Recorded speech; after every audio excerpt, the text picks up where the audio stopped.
Welcome to ASC starter. मैं आपको इस वीडियो में क्लास 7th का जो मैथमेटिक्स का आपका प्रैक्टिस पेपर है ना, तो मैं आज आपको लास्ट जो इसका पार्ट है वो करवाने जा रहा हूँ। तो जिन बच्चों ने पुराने पार्ट्स नहीं देखे ना, तो प्लेलिस्ट में आप मिल जाएंगे, या आपको डिस्क्रिप्शन में भी आप देख सकते हैं। सारे लिंक दे रखे हैं मैंने। तो सेक्शन ई आज हम करेंगे। इंग्लिश मीडियम हिंदी मीडियम दोनों बच्चे ध्यान से समझेगा। और मैं आपको एक बात बता दूं कि कोई भी बच्चा सेक्शन ई को बिल्कुल स्किप नहीं करेगा एग्जाम में, बिल्कुल उसे करना ही करना है। और पता है ये सबसे इजी होता है, section E case study based होता है। ठीक है, आप खुद देखना भी कितना आसान रहने वाला है। और कई बार क्या होता है, क्वेश्चन समझ नहीं आता, 2-3 बार पढ़ना, और जो आपके मतलब मन में वो आइडिया जैसा लगे उसे ट्राई करना। ठीक है, तो फटाफट स्टार्ट कर देता हूँ मैं। और देखो, एक रिक्वेस्ट है कि ना बच्चे बहुत कम वीडियोस लाइक करते हैं, तो प्लीज लाइक जरूर किया करो। ठीक है, ये एक पॉजिटिव रिस्पॉन्स होता है। ठीक है, आपके कमेंट तो बहुत अच्छे आते हैं, थैंक यू। अब देखिए सुनिए, ये कह रहा है एक स्कूल क्विज प्रतियोगिता में प्रत्येक सही उत्तर के लिए 5 मार्क्स मिलेंगे। तो पहले ना बेसिक चीज लिख लो। ठीक है, बेसिक चीज लिख लो। प्रत्येक, इंग्लिश हिंदी दोनों में कराऊंगा। ठीक है, प्रत्येक सही उत्तर के लिए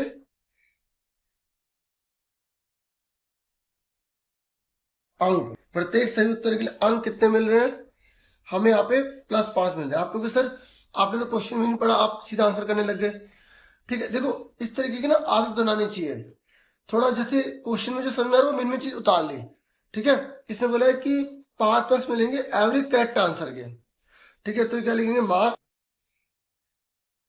for every correct answer, EVERY, every correct answer.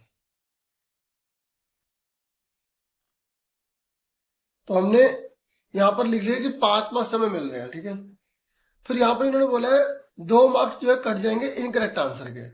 तो प्रत्येक गलत उत्तर के, अगर हमने गलत उत्तर दिए, देखो आंसर तो गलत सही हो सकता है लेकिन क्वेश्चन में से सही रहते हैं। ठीक है ना, तो गलत उत्तर के, गलत उत्तर के लिए अंक। तो गलत उत्तर के लिए अंक कितने? -2 है। ठीक है, तो marks of every incorrect answer.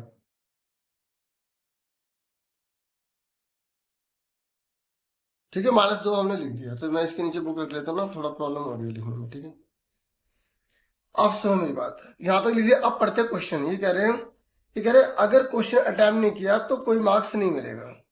ठीक है, नो मार्क्स, मतलब 0 मार्क्स। अगर क्वेश्चन अटेम्प्ट नहीं करोगे ना तो आपको मार्क्स मिलेगा नहीं। रिया ने 12 क्वेश्चन के आंसर दिए हैं टोटल।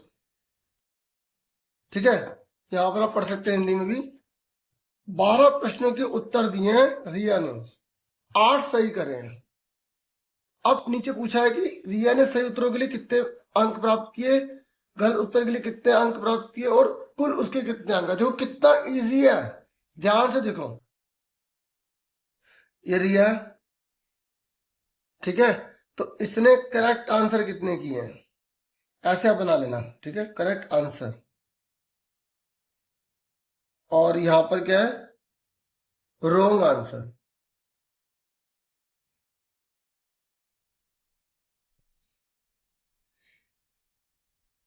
तो करेक्ट आंसर उसने कितने के, सही उत्तर उसने कितने करे हैं, और ये गलत उत्तर उसने कितने किए यहाँ पे लिख लो।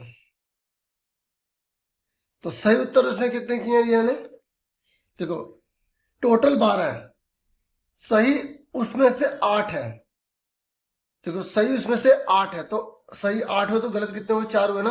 ये टोटल तो 12 है, हाँ या ना? अब फटाफट पहले का आंसर दे दो। देखो इतना आसान है, अगर क्वेश्चन हमने समझ लिया तो आंसर कर देंगे। इसने बोला है रिया ने सही उत्तरों के लिए कितने अंक प्राप्त किए। तो यहां क्वेश्चन में से देख के लिखना है, रिया द्वारा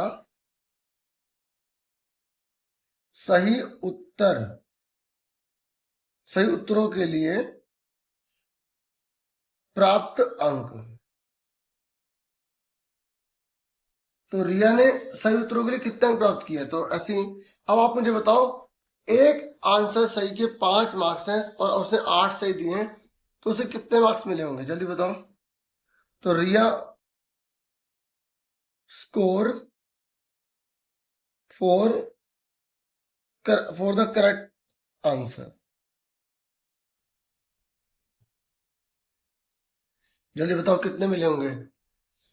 आप बोलोगे सर एक करेक्ट आंसर के 5 है और उसने 8 करे हैं तो 5 × 8, सर से 40 मार्क्स मिले होंगे। उसके 40 मार्क्स आए हैं, ठीक है। अब सेकंड क्वेश्चन, इसने बोला है रिया ने कितने स्कोर किए होंगे अगर उसने इनकरेक्ट आंसर दिए होंगे। अगर उसने उत्तरों जो है ना, उत्तर जो है उसने गलत दिए हैं तो उसके कितने मार्क्स उसे मिले होंगे। तो वही सेम लिखेंगे लाइन, रिया द्वारा गलत लिख देंगे बस यहाँ पर, गलत उत्तरों के लिए प्राप्त मार्क्स।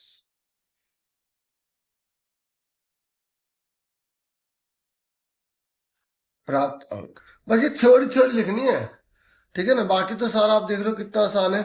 सही के लिए कितना करा और गलत के लिए क्या करा, ठीक है। Riya score for the incorrect answer. बताओ अब कितने उसके नंबर कटेंगे। देखो जिन बच्चों ने अपने बता दिया वेरी गुड। अब देखो यहाँ पर गलत करने के 2 नंबर कट रहे हैं। उसने गलत कितने कर रहे हैं, 4, ठीक है। क्योंकि इसने ये नहीं बोला कि उसने ना एक भी प्रश्न छोड़ा या नहीं छोड़ा, यहाँ कहीं नहीं बोला। उसने 12 प्रश्नों के उत्तर दिए जिसमें से 8 सही थे, ठीक है। तो आप यहाँ देखो 4 उसने गलत करे हैं तो एक के 2 नंबर कट रहे हैं तो टोटल उसके 8 नंबर कट जाएंगे, ठीक है। अब थर्ड क्वेश्चन में क्या बोला उसने कि रिया ने असली में कितने अंक प्राप्त किए हैं। तो रिया द्वारा प्राप्त कुल अंक, रिया गेट्स, यहां से देख के लिख देंगे टोटल स्कोर, रिया गेट्स टोटल स्कोर। कितने मार्क्स आ गए, 40 में से 8 घटा देंगे उसके 32 मार्क्स आ गए। अगर वो ये छोड़ देती तो उसके 40 ही रहते, लेकिन उसने कुछ क्वेश्चन गलत कर दिए इसलिए उसके पेनल्टी लगी 32 नंबर्स का है, ठीक है। तो हिंदी में क्या लिखोगे, रिया द्वारा प्राप्त कुल अंक।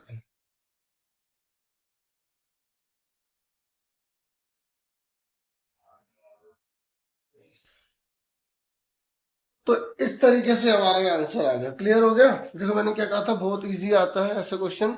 अब ये कह रहा अगर ये नहीं करना ना, तीसरा वाला ये वाला नहीं करना, तो ये कर सकते हो और वाला। तो यहाँ पे और वाला क्वेश्चन भी दे रखा है, मैं आपको ये भी करवा देता हूँ। अगर मैं ये नहीं करता तो ये कह रहे हैं करो। अगर 12 क्वेश्चन जो है उसमें से 7 के आंसर ठीक होते हैं तो उसके टोटल स्कोर कितने बनते हैं। तो हम यहाँ पे शॉर्ट में कर देंगे, मैं आपको सिर्फ शॉर्ट में आंसर लिख के दिखा रहा हूँ। भाई 12 क्वेश्चन में से उसने 7 के आंसर करेक्ट दिए हैं तो करेक्ट के नंबर कितने हैं, 5। यानी कि उससे कितने गलत करे हैं, 5 गलत करे हैं। और 5 के कितने मार्क्स कटेंगे, 2। तो 7 पंजे 35, 5 दूनी 10, तो उसके नंबर कितने आए होते, 25 आए होते। बस अगर आप ये पूरी थ्योरी लिख के यहाँ पे लिख देना, ठीक है। अब आगे सुनो, नेक्स्ट क्वेश्चन है ये। देखो केस स्टडी है ना, तो ये बहुत इजी होते हैं, बच्चे से स्किप कर देते हैं क्योंकि ये पेपर लास्ट में होता है तो पेपर में टाइम नहीं बचता। चलिए पहले कर लो। देखो 80 बच्चे हैं, इन सबका सर्वेक्षण किया गया। आप ध्यान से देखो, यहाँ पर 80 स्टूडेंट्स हैं, इनका सर्वे किया गया। अब आपको इसकी स्टडी करके इसके आंसर देने हैं। अब फटाफट अपने आप आंसर दो जल्दी से। पहला बोला है कौन सी गेम बच्चों को सबसे ज्यादा प्रिफर्ड है, मैक्सिमम नंबर है उसमें। बताओ सबसे ज्यादा बच्चे कौन सी गेम को पसंद करते हैं, यहाँ पर देख के बताओ। देखो ये सबसे ऊपर है ना, हाँ या ना। तो ये आप थ्योरी पढ़ सकते हो, इसमें भी यही बताया गया, सर्वेक्षण किया गया, सर्वे किया गया, 80 बच्चों को किया गया। तो पहला क्वेश्चन पूछा गया यहाँ पर कि सबसे अधिक विद्यार्थियों ने कौन सा खेल पसंद किया, तो लूडो। तो बच्चों कौन सा खेल पसंद है, लूडो। तो आपको सिर्फ आंसर शीट में, जब आप आंसर शीट यूज करोगे तो क्वेश्चन नंबर 15 का पहले का आंसर क्या लिख दोगे, लूडो, ठीक है। अब नेक्स्ट क्वेश्चन क्या बोला, विद्यार्थियों ने कौन सा खेल सबसे कम पसंद किया, कैरम। देख लो, इसलिए बच्चों में बार बार कह रहा हूं केस स्टडी वाला पहले क्वेश्चन टाइम कर लेना, ठीक है। और कई बार ना हो सकता है पहले वाला ना तो दूसरा वाला कर लेना, तो अच्छे से करना प्लीज है। और पेपर छोड़ना मत, हो सके तो पूरा पेपर ही करना। जिनकी प्रैक्टिस अच्छे है, क्योंकि ना बच्चों की तैयारी पूरी होती है लेकिन स्पीड कम होती है, तो ये बड़ी गड़बड़ हो जाती है, ठीक है। तो अच्छे से कर लेना। अब इसने बोला है टेबल टेनिस और कैरम दोनों पसंद करने वाले विद्यार्थियों की कुल संख्या बताइए। देखो, और हिंदी इंग्लिश दोनों में, तो दोनों पढ़ लेना जैसे इसको किसी में दिक्कत आए तो टेबल टेनिस को जोड़ो। टेबल टेनिस वाले बच्चे कितने हैं, ये देखो, ये लाइन डली हुई है 20, यहाँ लिख लो ऊपर। और कैरम वाले कितने बच्चे हैं, 10। तो इससे मतलब दोनों को टोटल कर दो, कितना आ गया, तो 10 + 20 कितना आ गया, 30 आ गया। पूरी डिटेल लिखने की जरूरत नहीं है आपको, ठीक है, आंसर लिखना है इसमें खाली। देखो कितना आसान था, हाँ है ना। अब देखो आगे, ये कह रहा अगर ये वाला नहीं करना, ये तीसरा ये वाला नहीं करना, तो इसकी जगह आप ये वाला कर सकते हो। ये कह रहा है टोटल स्टूडेंट बताओ जिन्हें चेस और बैडमिंटन पसंद है। तो सिंपल सी बात है, चेस वाले बच्चे कितने हैं, देखो ओवर वाला क्वेश्चन है, ठीक है, वही ये देखो, शतरंज और बैडमिंटन, ठीक है। तो शतरंज वाले बच्चे कितने हैं, 15। और दूसरा कौन सा पूछा था इसने, बैडमिंटन, ठीक है, ये कितने हैं, 10। तो 15 10 कितने हो गए, 25 हो गए, ठीक है। तो इस तरीके से 15 + 10 = 25 आ गया, ठीक है। आगे समझ में। अब सुनो नेक्स्ट क्वेश्चन, यहां पर है हमारा नेक्स्ट क्वेश्चन, ये देखिए, ये क्वेश्चन है 16 है, इंग्लिश हिंदी में देखो। देखो इसने बोला एक रेक्टेंगुलर पार्क है, ये पूरा पार्क दिखाई दे रहा है। ये कह रहा है इसकी लेंथ पार्क की 50 मीटर है, ठीक है, और ब्याज कितने, 30 मीटर। पहले इंग्लिश में सुन लो पूरा। ये कह रहा है इस पार्क के अंदर ना एक फूल का ये लगा हुआ है स्क्वायर शेप में, ये भी 10 है, 10 स्क्वायर है ना, तो ये 10 है, 10 है, 10 है, ये भी 10 है, ठीक है। अब देखो, पढ़ लिया क्वेश्चन, क्वेश्चन पढ़ लिया, मैंने आपको फॉर्मूले सारे दिखा दिए थे। अब जो पूछा उसके बेस पे आंसर देना है। जिस बच्चे को फॉर्मूला पता फटाफट कर देगा, ठीक है। ध्यान सुनो, देखो पहले क्या पूछा है, पैरामीटर निकालना है पार्क का। तो आप 16 क्वेश्चन है, ठीक है। डिटेल लिखने की जरूरत अगर चाहते हो तो डिटेल लिख दो, नहीं तो कोई दिक्कत नहीं है, ठीक है। सीधा लिखो parameter of park, parameter of park, ठीक है। हिंदी में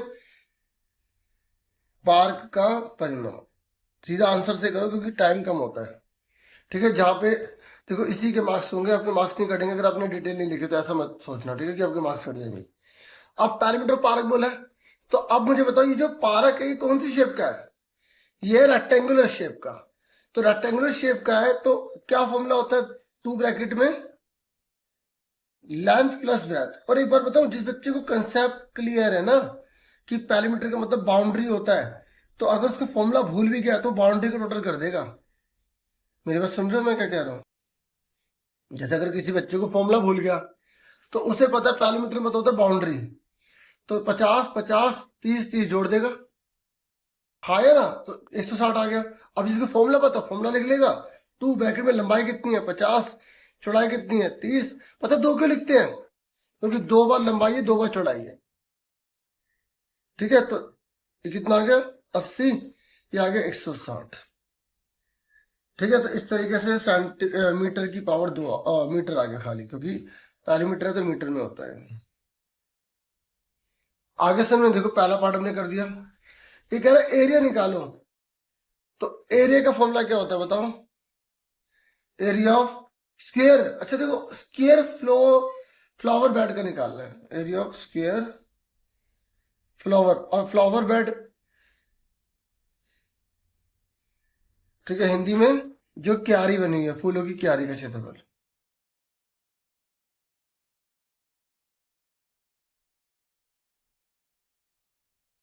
तो बच्चों वो फूलों की जो क्यारी है वो कैसी बनी हुई है, वो वर्ग के रूप में। तो वर्ग का क्षेत्रफल क्या होता है, भुजा गुणा भुजा, साइड मल्टीप्लाई साइड होता है। जब एरिया की बात करते हैं ना तो अंदर वाली चीज को लिया जाता है, तो 10 × 10 कर देंगे, ठीक है, क्योंकि ये बहुत डार्क में लिखा हुआ है ना यहाँ। तो देखो यहाँ पे तो फिर भी सही है, यहाँ पे थोड़ा सा इन्होंने प्रिंटिंग ऐसी हो गई होगी ना, तो 10 × 10 कर देंगे तो आपका 100 आ जाए। तो ये मीटर स्क्वायर लिख देंगे, ठीक है। एरिया जो होता है ना, एरिया वो स्क्वायर में होता है, ये याद रखना। अब लास्ट पूछा है, इससे बोला एरिया निकालो रिमेनिंग पार्ट के पार्क का। अगर उसमें से फ्लावर बेड हटा दिया जाए तो पहले मुझे पूरे रेक्टेंगल का निकालना पड़ेगा, फिर ये हटा दूंगा तो बचेगा ये। सुन रहे हो? देखो ये थोड़ा सा बड़ा क्वेश्चन है तीसरे वाला। ठीक है, तो पहले क्या निकालूंगा? एरिया ऑफ रेक्टेंगल निकालूंगा। मैं थर्ड पार्ट करने जा रहा हूं। Area of rectangular park. Rectangular park. अब मुझे बताओ, जब वो रेक्टेंगल की शेप में होता है तो फॉर्मूला क्या होता है आयत का? आयत का क्षेत्रफल लंबाई गुणा चौड़ाई होता है। ठीक है, क्या होता है? Length into breadth. ठीक है, लंबाई गुणा में चौड़ाई। तो लंबाई कितनी थी? वैसे तो हमें पता 50 और 30 है, फिर मैं बता रहा हूँ ये कितनी थी 50, ये कितनी थी 30। तो 50 मल्टीप्लाई 30 करेंगे तो सिंपल तरीका क्या बताया था मैंने मल्टीप्लाई करने का? 5 दिया 15, 2 जीरो लग गई तो 1500 मीटर स्क्वायर आ गया। ठीक है, अब करेंगे यहाँ पर, इसने क्या बोला है? Area of the remaining part of the park. ये पूरी लाइन उतार देंगे। अब देखो पूरी लाइन उतार रहा, पूरी लाइन आपको उतारनी है तो 1500 में से माइनस कर देंगे आप 100 कर देंगे, क्योंकि 100 जो है ना स्क्वायर वाला है, क्योंकि हमने इसका तो एरिया निकाल लेते ना पहले से ही, दोबारा क्यों निकालेंगे? तो 1400 मीटर स्क्वायर आ गया। अब सुन लो, ये हिंदी में पूरी लाइन लिख लेनी है ये वाली। ये पूरी लाइन उतार दोगे यहाँ से, ये पूरा। ठीक है, क्योंकि मुझे ना अभी और भी वीडियोस वगैरह बनानी है तो इससे थोड़ा सा कोऑपरेट करो। ये कह रहा और वाला, ये कैसे करेंगे? कह रहा आयताकार पार्क और वर्गाकार फूलों की क्यारी के क्षेत्रफल का योग निकालना है। देख रहे हो? जो आयताकार पार्क है और जो वर्गाकार फूल है, ठीक है, उनकी क्यारी के क्षेत्रफलों का योग निकालना है। तो देखो, हमने रिमेनिंग पार्ट निकाला था ये और ये, इनको जोड़ेंगे तो पूरे तो बनेगा। हाँ है ना? तो देखो वही चीज होगी, ये पूरी लाइन लिख दोगे तो 1400 निकाला था हमने और 100 जोड़ेंगे तो 1500 आएगा। मतलब जानबूझ के वो रेक्टेंगल पूरे पूछ रहा था। देखो ये, इससे बोला आयताकार पार्क और वर्गाकार फूलों की क्यारी के क्षेत्रफलों का योग, और जो पार्क है वो ये है ना सारा। ठीक है, क्लियर हो गया आपको? और ये फूलों की क्यारी हो गया तो वापस वही 1500 ही आ जाएगा। ठीक है, और एक बार यहाँ पे हिंदी में आप देख लो। अच्छा हिंदी में दिखा दे, इंग्लिश में देख लो। इन्होंने एरिया रेक्टेंगुलर पार्क और स्क्वायर फ्लोर बेड निकालना है। अब बच्चे को मैं सर ये रेक्टेंगुलर पार्क है, हम पूरा ये जो 1500 और ये 100 को जोड़ के 1600 ना लिखें।